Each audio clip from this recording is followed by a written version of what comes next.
ما داخل دوتا ویدیوهای قبلی در مورد یکی از پایان بندی‌های کنسل شده مودرن وارفار 3 صحبت کردیم. کاملا موضوع و تاپیک اصلی دوتا ویدیو قبلی این بود. و یه چیزی که خیلی به چشم می‌خورد داخل دوتا ویدیو قبلی عملاً این بود. انگار یه سری چیزا، یه سری پارتا یا بهتر بگیم یه سری بخشا از عملاً برنامه ریزی اینفینیتی وارد عملا انگار دستکاری شده و یه جورایی یه سری بخشاش اصلا نیست و گم شده به نظر میاد که عملا داخل آخرین ویدیو هم گفتم که قراره بررسیش کنیم عملا داخل ویدیوی بعدی و عملا موضوع ویدیو امروز هم همینه که ببینیم این برنامه ریزی و عملا پلن اینفینیتی وار داخل سالهای عملا چطوری بگم 2011 2012 2013 یا حتی قبلترش حتی برگردیم به سال 2009 عملا چی بوده و کلا این ویدیو دو بخش داره. یه بخشش همینه که عملا برنامه‌ریزی و پلن اینفینیتی وار رو بررسی کنیم تا یه حدودا مثلا 3-4 سالی. بخش بعدیش هم در مورد عنوان کال آف دیوتی گوسته، یعنی عملا خود کلمه گوست که مربوط هم میشه به همین 3-4 سال برنامه‌ریزیش. آره دیگه، چون تایم بندیش همونم که گفتم سال 2009 2010 2011 2012 و 2013 که عملا اینا همش به هم مربوطه و میخوایم عنوانش رو بررسی کنیم ببینیم کال آف دیوتی گوست دقیقاً قرار بوده همین چیزی باشه که الان هست، یعنی اولا در مورد گروه گوسته و اولا داستانشون، یا اینکه میخواسته در مورد شخصیت گوست یا همون سایمون رایلی باشه که کلا میخوایم بررسیش کنیم ببینیم چیه. خب برای درک بهتر موضوع و اینکه بفهمیم کلا قضیه از چه قراره، بذار به سال 2009 و عملا به کال آف دیوتی مودرن وارفار 2 برگردیم. کال آف دیوتی که عملا یه موفقیت بزرگ و یه گایش ناموسی عملا برای اکتیویژن به حساب می اومد و عمده موفقیتش رو عملا اکتیویژن مدیون سری بازی مودرن وارفار 2 است. حالا چه کسانی پشت این موفقیت بزرگ بودن؟ کسانی به نامای وینس زمپلا و جیسون وست عملا همچین موفقیت بزرگی بهش دست یافتن و همچین چیز خفنی درست کردن. و آره، این دو نفر دقیقاً کسانی هستن که بعدها رفتن کمپانی ریسپان اینترتینمنت رو تأسیس کردن و عملاً بازی‌های خفنی مثل تایتان فال و اپکس لژند رو درست کردن که اخیراً هم دارن روی بتلفیلد جدید کار میکنن. ولی خب بگاهی بعد این داستان جالبه، چرا که بعد از لانچ مودرن وارفار 2 اولا این دوتا شخصیت ما یعنی زمپلا و وست با اکتیویژن کارشون به دادگاه کشید، چرا که عملا فکر میکردن یک سهم خوب از این موفقیت بزرگ گیرشون میاد. از اون طرف هم شایعاتی وجود داشت که عملا این دو نفر میخوان برن به EA و عملا سیک اکتیویژن رو بزنن و همینا باعث شد که کارشون به دادگاه بکشه و عملا بگاهی پیش بیاد و سیک اونا زده بشه. و چیزی که به نظر میرسیده پیداست که لاشی بازی از سمت اکتیویژن بوده، چرا که پول خوبی نمیداده به این دو نفر و عملا تمام اینا یه داستان پشت پرده بوده که خیلی معلوم نیست زمپلا و وز خودشون سیک کردن یا اکتیویژن سیک اینا رو زده.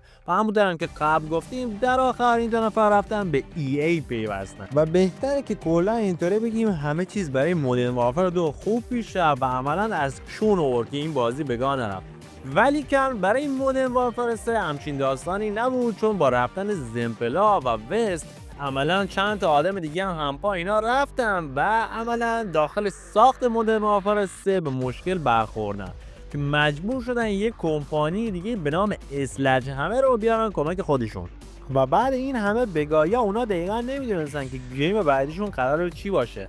و فکر میکردن که باید برن سراغ بلک آپس 2، چون عملا دقیقا نمیدونستن که اینفینیتی وارد میتونه بازی بعدی یا گیم بعدش که همون مودرن وارفار 3 هست و سر موقع و تایم تمومش کنه و سر هم بیارتش. و دقیقا این یکی از همون دلایلیه که باعث شد مودرن وارفار 3 دارای چند تا پایان بندی مختلف باشه که عملا خودشون هم نمی‌دونن دقیقاً میخوام باش چیکار کنم و همین شد که در آخر اونا حذفش کردن این پایان بندی رو. ولی خب توی تمام این خر تو خرها عملا اکتیویژن یه پلن توی جیب بغلیش داشت و این برنامه و پلنش رو به استودیویی به نام نورسافت سپرده بود. آره، نورسافتی که قبلا هم روی بازی‌های تونی هاک کار میکرد و عملا پروژه‌ای زیر دستش بود، پروژه‌ای با نام یا بهتر بگیم کد NX1 که در اصل اسم اصلیش کال آف دیوتی فیوچر وارفیر بود که همونجور هم که دارید میبینید عملا بخش عمده از بازی داخل فضا سپری میشه.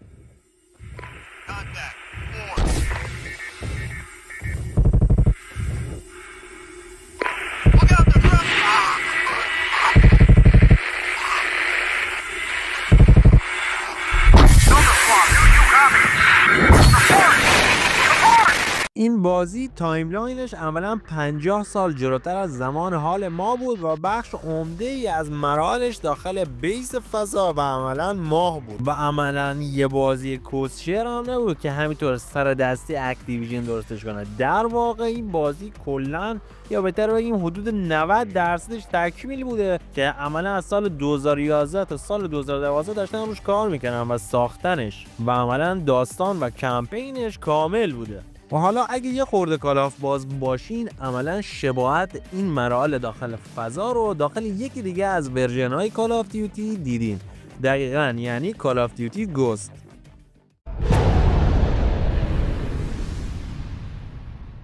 و حالا داستان از اینجا به بعد جالب میشه، چرا که اصلا ما قرار نبوده داخل سال 2013 همچین کال آف دیوتی یعنی کال آف دیوتی گوست با اون گیم پلی و اون کمپین تجربه کنیم. این بازی در اصل اصلا قرار بوده اسپیناف یا عملا یک بازی تخصصی برای شخصیت گوست یا سایمون رایلی با نام مدرن وارفار گوست باشه. حالا دلیل این حرفا چی میتونه باشه؟ اینه که کسی که عملا مسئول درست کردن رابط کاربری کال آف دیوتی ها بوده، یعنی عملا منو و این کتکوس شعرها داخل آنلاین پروفایلش یا نمیدونم صفحات شخصیش بوده، دقیقاً کجا بوده همچین چیزی رو آپلود میکنه. به چه منظوری؟ برای درخواست کار جدید. یعنی عملا این پوستراشو به عنوان یک نمونه کار آپلود میکنه که عملا نیازمند یک کاره. همینطور که داریم میبینیم میشه تشخیص داد که عملا کال آف دیوتی یا حالا اکتیویژن یا هر کسی دیگه سفارش ساخت همچین رابط کاربری رو داده، چون عملا یه رابط کاربری با عنوان بازی مدرن وارفار گوست میبینیم. و در کل همه اینا یه سری چیزایی بوده که عملا لیک شده و عملا با 100 تا شایعه پشتش همراه بوده. شاید بگین خیلی نمیشه به این لیکا اعتنایی کرد، ولی با توجه به کامیکا و عملا داستانهای موجود داخل کامیک شخصیت گوست یا سایمون رایلی، عملا ساختن همچین بازی از ذهن دور نیست و عملا خیلی چیزای دیگه ای هست که نشون میده اکتیویژن و استودیوهای زیر دستش عملا نقشه اینو داشتن که یه همچین بازی از شخصیت گوست درست کنن. و حتی ما بعدتر هم شاید یه سری بازی مدرن وارفار بودیم که عملا با مدرن وارفار 2019 استارت خورد که مدرن وارفار بعدیش هم که عملا مدرن وارفار 2 بود و در سال 2022 اومده بود. یه سری سالا عملا از دیولپرز و اونایی که بازی رو ساخته بودن پرسیدن که عملا قرار کمپین بعدی عملا داستان بعدی بعد از مدرن وارفار 2 جدید، یعنی عملا که داخل سال 2022 اومده بود، قرار چی باشه؟ اونا گفتن که عملا قرار ما برگردیم به اوریجین و چطوری بگم بهتره بگیم به داستان اصلی و قدیمی گوست که اصلا معلوم نشد دقیقا منظورشون چی است، که قرار یک اسپین اپ از شخصیت گوست یا همون سایمون رایلی باشه یا اینکه عملا یه سری مدرن وارفار دیگه با این تفاوت که عملا بخش عظیم و بیشترش در مورد شخصیت گوست یا همون سایمون رایلی باشه که عملا بعد از این مدرن وارفار 2 که داخل سال 2022 اومده بود مدرن وارفار 3 رو دادن که عملا همچین چیزی ما داخلش ندیدیم و عملا تنها چیزی که این بازی داشت مرگ صبح بود و یه سری مراحل سندباکس تور که خیلی چیز خاصی به حساب نمیومد. خب ما تا به اینجای کار عملا از 2 تا از اصلی ترین مواردی که ممکن بوده در مورد شخصیت گوست باشه صحبت کردیم. یکیش کال آف دیوتی گوست بوده و 2 تای دیگه‌اش مدرن وارفارهای جدید بودن، یعنی مدرن وارفار 2 و مدرن وارفار 3 ریبوت که عملا جدیدن و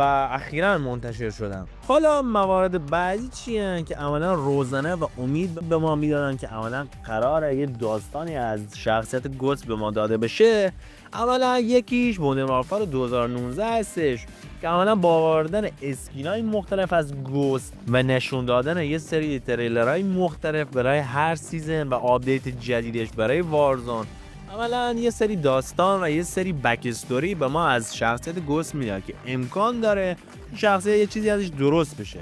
عملا خیلی چیز خاصی به حساب نمیومد، عملا یه سری داستان فقط صرفاً برای هر سیزن وارزون بود که عملا تا زمانی که مودرن وارفار 2019 بود این تریلرها و عملا این سری داستان از گوست منتشر میشد که بعدش هم بلک آپس کولد وار اومد. ولی موردی که خیلی اصلی تره و عملا خیلی به چشم من اومد که به نظرم توی تمام این سالها عملا اصلی ترین موردی بوده که تا حالا من دیدم، مربوط میشه به کامیکا و داستانهای موجود داخل کال آف موبایل. یعنی عملا کامیکایی که برای هر سیزن از کال آف موبایل و بتل پسش و شخصیتش و اون کلا داستان و استوری اون سیزنش منتشر میکردن که عملا به صورت کامیک بود. حالا نکته حائز اهمیت این داستان چیه و عملا قصد ما از گفتن کال آف دیوتی موبایل و داستانش چیه؟ اینه که داخل سال 2021 یعنی اولین سیزن کال آف دیوتی موبایل داخل سال 2021 داستان کامیکش اینجوری پیش میره که عملا آخر داستانش گوست با یه شخصیت به نام تمپلار درگیر میشه و عملا کشته میشه. و همینجا یه پرانتز باز کنم و بگم که عملا کال آف دیوتی موبایل به خاطر اسکینای زیادی که داره اکثریت اسکیناش هم داخل کامیک همون سیزنش هستن. یعنی چجوری بگم، هر باندل و هر گردونی که هر سیزن اضافه میکنه اکثر اون اسکینا داخل کامیک همون سیزنش هم هستن و کلا خیلی شخصیتای زیادی دارن. آره دیگه تو این درگیری که گوست و تمپلار ما هم دارن، گوست حریف تمپلار نمیشه که خیلی هم به نظرم مسخره میاد چون گوست خیلی تخصه و اصلا همه رو میگاد. ولی خب اینجوری دیگه تصمیم گرفتن که اینجا گوست بگاه رو بمیره و آره دیگه تمپلار میزنه گوست رو میکشه در آخر و عملا جسدش مثل یه تیکه شت میفته رو برف. حالا یه چوسته دیگه که بریم جلوتر، یعنی عملا داخل سیزن بعدی یا بهتره بگیم با شروع سیزن بعدی یه بابایی میاد این جسد گوست رو تحویل یه گروهی از افراد نظامی میده یا بهتره بگیم سازمان نظامی. حالا این سازمان نظامی دقیقاً کیا هستن؟ دقیقاً شخصیتای موجود داخل کال آف دیوتی گوست، یعنی مثل هش، لوگان، مریک یا چه میدونم الیاس و کلا تمام شخصیتای موجود داخل کال آف دیوتی گوست. حالا با خودتون میگی اصلا کال آف دیوتی گوست و کال آف موبایل و عملا این کامیکای داخلش چه ربطی به هم داره؟ اینا خب باید بگم که یه خورده خرط و خر داستانای داخل کامیکش، ولی خب چیزی که نظر من رو جلب کرد و کلا ایده جالبی به نظر میرسید اینه که شاید ما همچین داستانی رو سالها پیش داخل کال آف دیوتی گوست شاید شاهدش میبودیم که عملا همچین چیزی صورت بگیره. البته خب یه خورده فضایی طور هست دیگه، بالاخره گوست بمیره و بعد که بخوان دوباره زندهش کنن اینا یه خورده فضایی میشه داستان. ولی خب هیچی از اکتیویژن بعید نیست و اینکه ما فکر می‌کنم هممون حاضر بودیم که همچین کامبکی از گوست ببینیم. حالا اگه بخوایم خیلی وسواسانه و خیلی دقیق و متمرکز روی داستان چی میگم فوکوس کنیم که ببینیم عملاً بین شخصیت گوست و کلا بازی کال آف دیوتی گوست چه ارتباطی است و عملاً چه چیزی است که میتونسته این بازی حول محور شخصیت گوست باشه. عملاً داخل بازی کال آف دیوتی گوست یه سگی با ما هست، یه سگی داریم به نام رایلی. شما خودتون میگین چون اسم اون سگ رایلیه عملا این منظور رو میرسونه که کال آف دیوتی گوست یعنی حول محور شخصیت گوست میخواسته باشه. خب به صورت خیلی 100% و کاملا نمیشه گفت، ولی خب به صورت یه تیکه چجوری بگم ایستر اگ هم حتی نمیشه اسمش بذاریم چون به نظرم کمتر از ایستر اگ هم به چشم میاد و شاید بگین تصادفی بوده باشه، ولی من فکر نمی‌کنم تصادفی باشه و عملاً به نظرم یه تیکه چیزی برای ما باقی گذاشته اینفینیتی وار که عملاً این بازی می‌خواسته برای شخصیت گوست باشه عملاً. و اینکه بریم جلوترم بازم شواهد خیلی بیشتری دیگه هست، حتی داخل خود وارزون، داخل مودرن وارفار 3 ریبوت عملاً ما دوباره رایلی رو می‌بینیم. داخل همین کال آف دیوتی موبایل عملا ما باز رایلی رو جفت خود شخصیت گوست میبینیم که عملا نمیدونم دقیقاً چجور میشه برداشت کرد که این سگ یا چجوری بگم میشه یعنی همچین برداشت کرد که کال آف دیوتی بازیه، یعنی کال آف دیوتی گوست با دنیای سری بازی‌های مودرن وارفار یکیه عملا، چون این سگ رو ما عملا داریم چند باره میبینیم و عملا که اسمش حالا رایلیه و اون شخصیت گست ما هم اسمش سایمون رایلیه، خب میتونه یه چیزی باشه که عملا ما رو امیدوار بکنه. شاید بعدها که خیلی این چیزی که میگم شاید به نظر فضایی بیاد که بگین عملا میخواد اکتیویژن یعنی یه دنیای از این دوتا درست کنه، یه بازی که ترکیب این دنیای دوتا بازی باشه، یعنی گست و وارفار داخل یه بازی، یعنی عملا یه تایملاین باشن که نمیدونم از اکتیویژن چی بعید نیست، چون عملا اون مودرن وارفار رو ریبوت کرد و عملا هم همین الان هم که شده اومده بلک آپس ها رو ادامه داده و عملا 7 سری ازش تا الان درست کرده. و خب بچه‌ها اگه بخوایم در آخر هم یه جمع‌بندی کلی داشته باشیم از این که از کجا به کجا رسیدیم و هدف و پوینت این ویدیو چی بوده، اول اینکه یه سری چیزای کنسل شده در مورد کال آف دیوتی و کلا فرانچایزش گفتیم که اولا باز هم چیزای بیشتری وجود داره که داخل ویدیوهای بعدی حتما درست میکنم، اون بازی که کنسل شده از سری کلا فرانچایز کال آف دیوتی و عملا پوینت و هدف این ویدیو ادامهش این بود که یه سری چیزا یا بهتر بگیم یه سری قسمت‌های گم شده یا بهتر بگیم کنسل شده از شخصیت گست عملا وجود داشته که اولین چیزی که به نظر می اومد و همه ما دیدیمش سری بازی کال آف دیوتی گسته که اون داخل سال 2013 منتشر شد و عملا از عنوانش همچین چیزی حس می‌شد که در مورد شخصیت گست باشه که همچین چیزی نبود. و تنها چیزی که ما داخل این بازی دیدیم یه سگی بود به نام رایلی که گفتم هم کلا تو این چند وقت تو این چند سال مخصوصا داخل کال آف موبایل و وارزون جدید یعنی وارزون 2 عملا ما این سگ و جفت شخصیت گست می‌بینیم. حالا اینکه این پوینت رو میرسونه که بازی کال آف دیوتی گست و مودرن وارفار داخل یه دنیا باشن و یه داستان رو با هم روایت کنن، خب خارج از ذهن نیست. اینکه اکتیویژن بخواد همچین چیزی درست کنه بازم خیلی فضایی به نظر نمیرسه، چون اکتیویژن تا با الان با این کاری که کرده بعید ازش نیست که همچین چیزی بخواد درست کنه. و اینکه جلوترش هم اینکه داخل ما شخصیت گست و داخل مودرن وارفار 2 و 3 دیدیم، یعنی ریبوتا و عملا مودرن وارفار جدید. داخل مودرن وارفار 2019 عملا خب فقط داخل کمپینش یه اسمی ازش آورده میشه که بعدش هم داخل وارزون بود، داخل سری تریلر سینماتیک که عملا نسبت به این چیزی که گفتم بزنم اهمیت کمتری برخوردار بود و عملا چیز خیلی خاصی نداشت. ولی چیزی که ما دیدیم تا به الان داخل این دو تا مودرن وارفار اخیر، یعنی دو تا جدید ریبوت 2 و 3، عملا یه جورایی انگار شخصیت گست حضورش پررنگ‌تر شده داخل سری مودرن وارفار. بخوایم با قبلی با مودرن وارفار قدیمی حساب کنیم، یعنی بخوایم با مودرن وارفار قدیمی مقایسهش کنیم و عملا مودرن وارفار بعدی هم که 100% میخوان درستش کنن که بعد از بلک آپس هفته مسلما شخصیت گست باز حضور داره. عملا این داستان رو ما میرسونه. اکتیویژن ترجیح داده جای اینکه بخواد یه اسپیناف از شخصیتش درست کنه، شخصیت گست رو داخل همون داستان کلا داخل همون داستان و دنیای مودرن وارفار نگه داره، با این تفاوت که حضورش رو پررنگ‌تر کنه که عملا ما یه داستان و یه چطوری بگم یه فرندشیپ بین شخصیت گست و سوپ دیدیم که عملا یه جورایی گست منتور به حساب میومد برای سوپ و اکتیویژن ترجیح داد یه همچین چیزی به ما نشون بده. نمی‌کنن دیگه چیز دیگه مونده باشه برای گفتن. سعی کردم اونایی که تاپیک بودن رو بهتون نشون بدم و اینا میگم همش صرف ایده و نظره که تو این سالا به چشم من اومده و مطمئنا شما هم خیلی چیزای دیگه دیدین که اصلا خیلی به چش شما هم اومده و شاید من نگفته باشمش. خوشحال میشم که کامنت بذارین و در موردش صحبت کنین ببینیم چیه و اینکه دیگه فکر نمی‌کنم حرف خاص دیگه مونده باشه. و یه چیز دیگه داخل ویدیو بعدی هم می‌خوایم بریم سراغ بلک آپس جدید، بلک آپس 7، ببینیم داستانش در مورد چیه که عملاً یه ادامه 100% از بلک آپس 2. آره دیگه همین دیگه، چیز خاصی برای گفتن نیست. تا ویدیوی بعدی سیکتیر می‌کنیم.